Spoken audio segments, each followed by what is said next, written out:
Okay. I was working on another video, that's still coming, this is more important. Axiom Verge, loved the first game, played it after I got cash for my birthday in 2019. Genuinely a fantastic game. Axiom Verge 2, I've been looking forward to this game since it first got announced. It's also been sort of a running joke among my friends that I love Axiom Verge. I actually have 2 copies because I tried to buy a code for the game for my friend's birthday, but I messed it up, so I just ended up giving him $20. This has been my most look forward to game of the year. Suffered through the delays and only cried a little bit. August 10th, Nintendo announces an indie world. Now, I didn't want to get my expectations too high, but I was hoping we'd get a release date for Axiom Verge 2. Following day, August 11th, I'm watching the indie world. They're announcing games that are releasing that day. I'm getting a little bit excited. Holy shit, what if? Next announcement? Yes,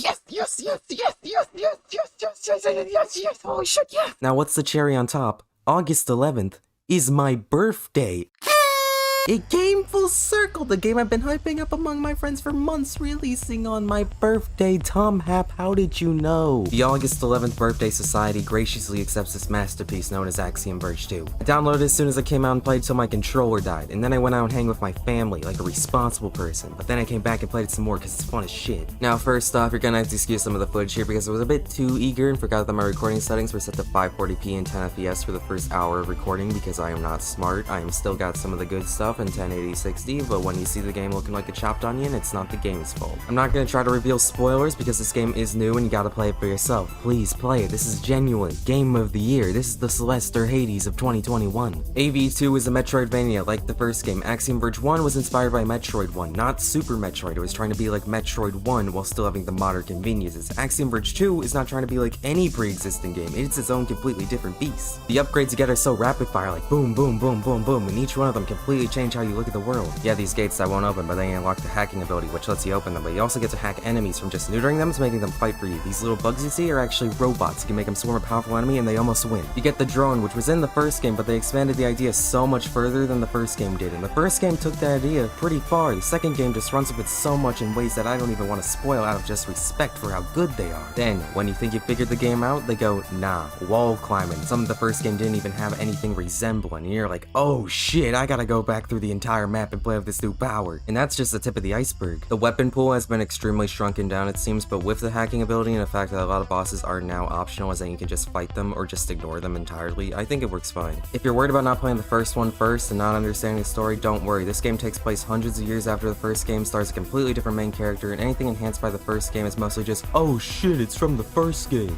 You can play these two in any order, and I can't wait to go back through the first game again and make my brain feel big. This game has been in development for 6 years, and it was well worth the wait, and with Tom Hap saying his plans for even more Axiom Verge games, this game is no longer just another one-off retro throwback. This is a promising series in the indie scene that's going toe-to-toe with the best of the best, like Shovel Knight and Hollow Knight. I'm hyped for Metroid Dread, but it's gonna be a toss-up whether the best Metroidvania of the year will be won by actual Metroid, or the game entirely made by one guy, including the animation and music, which, by the way, this soundtrack slaps! My favorite song in Axiom Verge 1 was the one that went,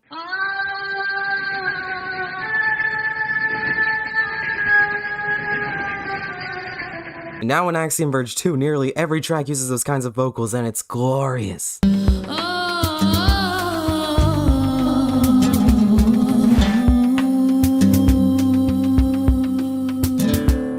The best part about playing this game right now is that there's no guides yet, so everything is your own discovery. It's such a satisfying feeling though that you are discovering stuff. The only thing that's kind of bogging this release down is the fact that it's an Epic Game Store exclusive for a year. Now, this personally doesn't affect me because I got it on Switch, but it's definitely a drag for PC users. Now, there are some completely valid reasons to not use the Epic Game Store, like the lack of features compared to Steam, the UI, the privacy concerns of Tencent, or just hating Epic Games because they got some skeletons in their closet. But even with all these perfectly valid complaints, just don't be like this guy. Just don't, okay? We all agree? Yeah, don't be like that guy. Listen, it kinda stings right now, but 10 years from now, if we're not all dead, we're gonna be still seeing this game as the masterpiece that it is, and we're all gonna forget about this little Epic Store situation. It's bad now, but it's either this or the game might not have happened at all. In conclusion, I'm getting that limited run release when that happens. Samus, it's great to have it back, but there's some new competition in town, and Silksong fans get beat the fuck out. Try again in 2023 when a game thinks about release, and I'm gonna get back to playing this game in Ace Attorney. Peace.